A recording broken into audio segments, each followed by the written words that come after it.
আসসালামু আলাইকুম এভরিওয়ান, সবাইকে জানাই জুম্মা মোবারক আর গুড মর্নিং। আমি সকাল সকাল ঘুম থেকে উঠা ভিডিওটা চালু করলাম। এখানে ঢাকায় খানদানি নাস্তা বাকরখানের রুটি আর চা। আজকে শুক্রবারটা অনেক স্পেশাল, কারণ আজকে ভুনা খিচুড়ি আর ভর্তা, মুরগির মাংস এগুলো রান্না করব। তার জন্য সব কিছু নিয়ে নিচ্ছি। এখন পেঁয়াজটা দিলাম, তারপরে আমি আদা দিয়ে দিলাম, তারপরে পানি দিলাম একটু, তারপরে লবণ দিয়ে নাড়াচাড়া করে তারপর যা যা মশলাপাতি লাগে সব দিয়ে দিলাম। তারপর লাস্টে আমি কাঁচামরিচ দিলাম, রসুন দিলাম। এই যে রসুন দিয়ে আজকে একটু মুরগির মাংস রান্না করবো, অনেক ভালো লাগে আমার কাছে খেতে।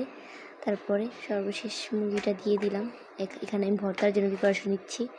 ভর্তার জন্য যা যা লাগে সব ভেজে নিচ্ছি। এখানে ধনিয়া পাতার ভর্তা ফার্স্টে ভাজা হচ্ছে। ধনিয়া পাতা সব কিছু আমি একটু করে দিলাম, তেলে ভেজে দিলাম।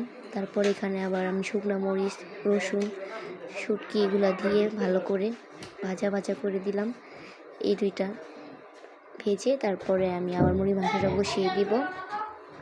ভর্তা ছাড়া তো খিচুড়ি জমে না, যত কিছু হয়ে যাক ভর্তা হলো অনেক কিছু। ভর্তা খেলে ভাল লাগে। এখানে আমি চালটা রেডি করতেছি, সব কিছু খিচুড়ির জন্য ডাল চাল একসাথে মিশিয়ে নিচে আজকে হাতে মেখে বসাবো। সবসময় কষায় রান্না করা হয়, আজকে হাতে মেখে সব কিছু দিলাম। এই যে দিয়ে সব রেডি করা হচ্ছে। এটা আমার ফার্স্ট ব্লগ ইউটিউবে, কারণ আমি কখনো ব্লগ করিনি ইউটিউবে। জানি না কেমন হয়েছেন, সবাই জানাবেন। আর এই যে সব কিছু দিয়ে নাড়াচাড়া করে রেডি। এখন আমি গোসল করে এসে খাবার নিয়ে বসছি। খাবার খেয়ে আল্লাহ হাফেজ, টাটা।